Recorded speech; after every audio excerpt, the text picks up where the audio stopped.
Informasi hiperbolis media massa terkait Hari Yerusalem. Hiperbolis menurut Kamus Bahasa Indonesia berarti ucapan yang bersifat berlebihan. Fakta Israel merujuk pada judul berita sejumlah media massa ketika menulis tentang Hari Yerusalem. Pertama, Yahudi menyerbu Masjid Al-Aqsa. Faktanya ini sama sekali bukan penyerbuan. Orang Yahudi masuk dalam rombongan terbatas dalam jumlah dan waktu. Pada hari Yerusalem Minggu 29 Mei 2022, sebanyak 2.600 orang Yahudi datang ke Bukit Bait Suci dan terbagi dalam beberapa kelompok.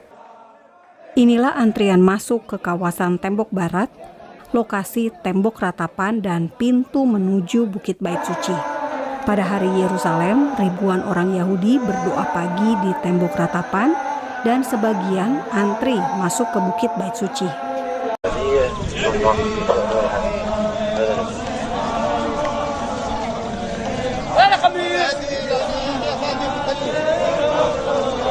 Bagi orang Yahudi, bisa masuk ke kawasan Bukit Bait Suci sangat disyukuri, sebab pada tahun 1948 hingga 1967, orang Yahudi tidak bisa mengakses Bukit Bait Suci. Sebab bekas lokasi Bait Suci berada saat itu di bawah Yordania. Karena itu, berada di kawasan Bukit Bait Suci untuk memperingati kembalinya Yerusalem Timur adalah sebuah ungkapan rasa syukur kepada Tuhan.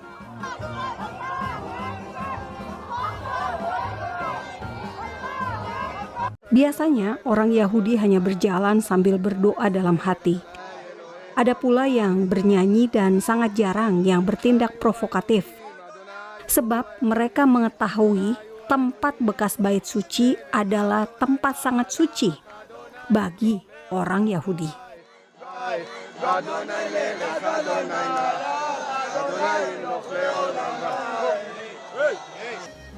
Setiap rombongan Yahudi di Bukit Bait Suci pasti dikawal polisi Israel, sehingga sangat minim pelanggaran hukum. Justru polisi Israel sangat tegas terhadap orang Yahudi. Anda bisa lihat video ini. Seorang Yahudi diamankan polisi Israel hanya karena ia merekam video saat ia berjalan di kawasan Bukit Bait Suci.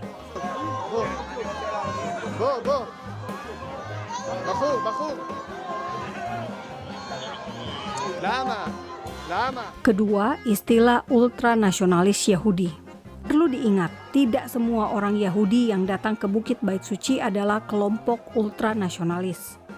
Kebanyakan justru orang Yahudi agamawi yang menjauh dari politik dan tidak bersedia ikut wajib militer.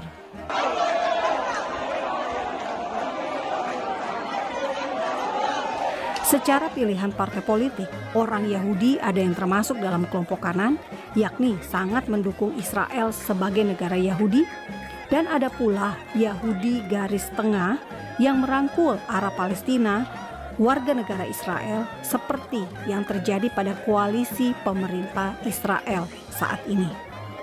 Mantan Perdana Menteri Israel Benyamin Netanyahu saat ini dianggap sebagai oposisi yang tidak kompromi dengan Partai Arab di Knesset.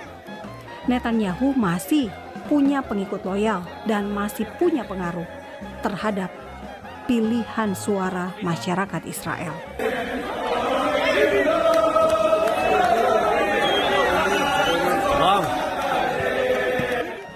Sedangkan yang termasuk kelompok kanan adalah Partai Otzmat Yehudim, pimpinan Itamar Ben-Gvir, dan Partai Religius Zionis pimpinan Bezalel Smotrich. Pada hari Yerusalem, Itamar Ben-Gvir ikut parade bendera dan juga turut masuk ke Bukit Bait Suci. Pendukung sayap kanan seperti Lehava dan La Familia bisa dikenali dari bendera yang mereka bawa. Dalam masyarakat multipartai dengan garis politik tegas seperti di Israel, kelompok kanan atau kiri adalah hal yang lumrah. Kedua kelompok ini kerap dituding rasis sebab mereka sangat eksklusif, terbatas untuk Yahudi saja. 3. Bentrok pecah di Al-Aqsa akibat parade bendera provokatif. Lucunya, Arab News menurunkan berita dengan menampilkan foto bendera Palestina. Seakan-akan bendera Palestina tidak provokatif, yang provokatif hanya bendera Israel. Saudara, polisi Israel menyebut ada 70.000 orang Yahudi yang turun mengikuti parade bendera Hari Yerusalem. Bagi orang Yahudi, membawa bendera Israel saat Hari Yerusalem adalah hal lumrah, sebab Yerusalem adalah ibu kota negara Israel. Israel adalah negara merdeka yang diakui oleh negara-negara di dunia. Bahkan 36 dari 57 negara Islam di dunia sudah memiliki hubungan diplomatik resmi dengan Israel, negara Yahudi satu-satunya di dunia. Lantas, masalahnya di mana jika ada parade bendera? Apakah orang Yahudi dilarang untuk membawa bendera negara Israel di dalam negara Israel itu sendiri? Saudara, parade bendera Israel adalah bentuk rasa cinta tanah air.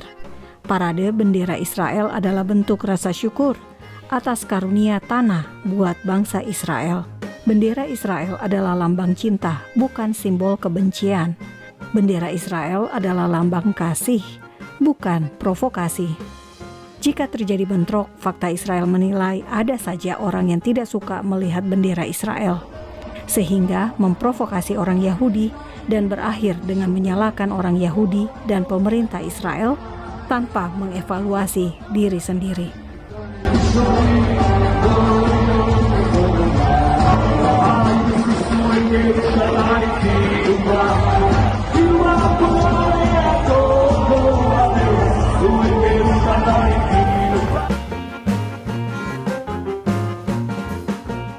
Salam damai dari Fakta Israel.